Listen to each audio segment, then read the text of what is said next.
or too little money chasing too few goods. He remembers the shortages during World War II when he was in his early teens. And he says, Bob, he's even older than you. If he was a teenager in 1940s, he's older than me. Because in 1940 I was 5, so he must have been 10 maybe. So he was born probably in 1930, maybe in 1928. But anyway,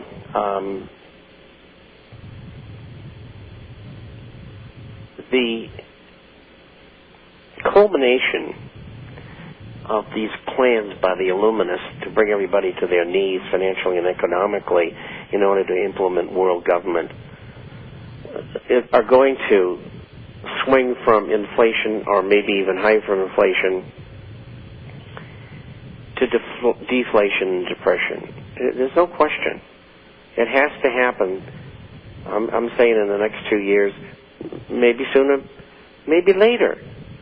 I don't have all of the timing answers. I mean, all kinds of things could take place. And incidentally, if China did give nuclear weapons to Iran and they were to use them, and China and Russia came into a world war, I think a good part of China and the United States and Russia and Iran and Israel would be destroyed.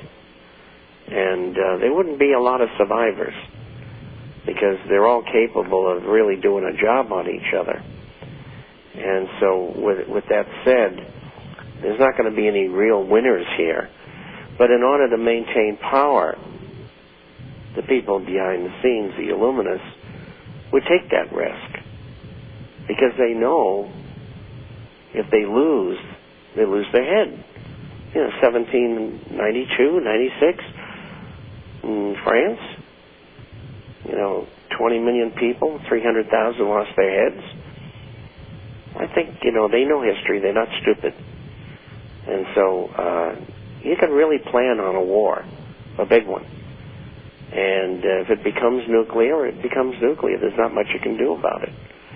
But you can prepare with food and the filter and something to protect yourself and having your assets in gold and silver. And that's all you can do. There's not any more you can do. No, there isn't. And Bob, we're going through this time where, you hear so much misinformation out there, flat out lies, and people do have a tendency to, there's a little bit of urgency that was there has been eliminated. They see their portfolios performing. They're recapturing some of the losses that they've had. They're trying to eke out every dollar that they can gain back before they make any other changes. And that is just so dangerous because there isn't anything that has changed. And things just continue to erode as you explain here, every Monday, Wednesday, and Friday. And but you can hear the tones in the voices of people and when they call to make orders and so forth, and you feel the difference. And so I know that's what's going on, and it's so important that you don't begin to believe all this misinformation and lies that are put out there. And there's plenty of it, believe me. Start off with coin dealers. Yeah. Yep.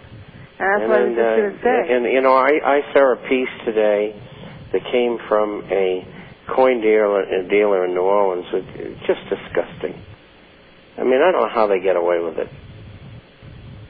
I just don't know. I mean, there's no regulation. No. They can do anything they want.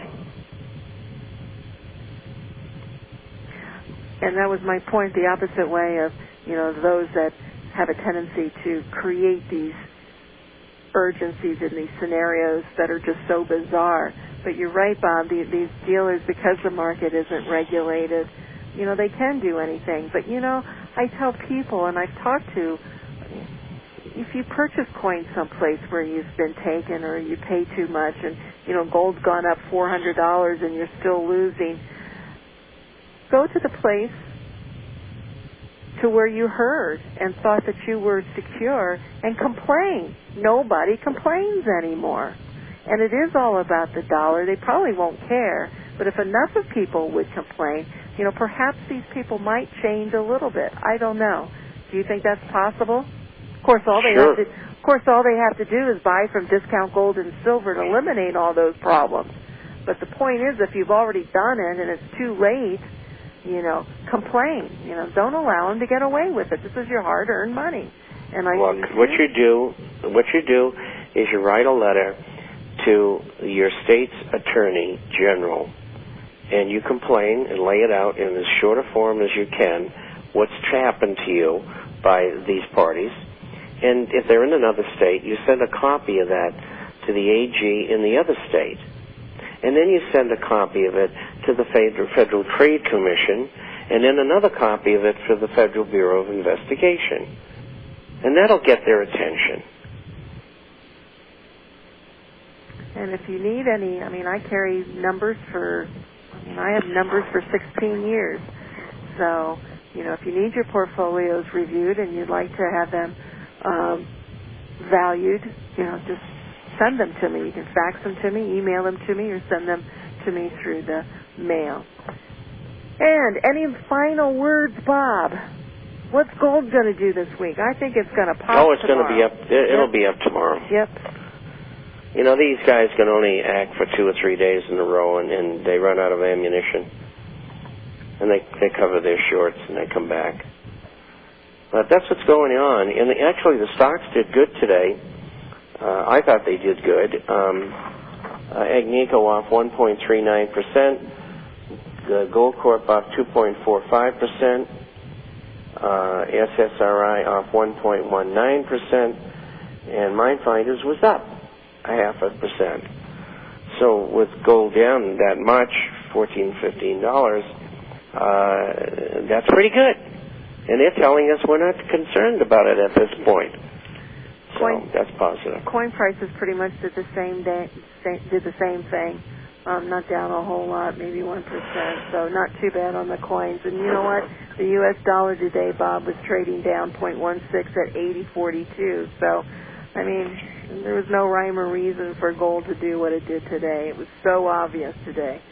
So give us a call, folks, at 800-375-4188 for all your gold and silver coins, and, of course, your complimentary issue to the International Forecaster. We're done, Bob. We'll be back. Okay, bye-bye. Thank you, everybody. We'll be back on Friday. Until then, be safe, good night, and God bless. Thank you all. Bye-bye.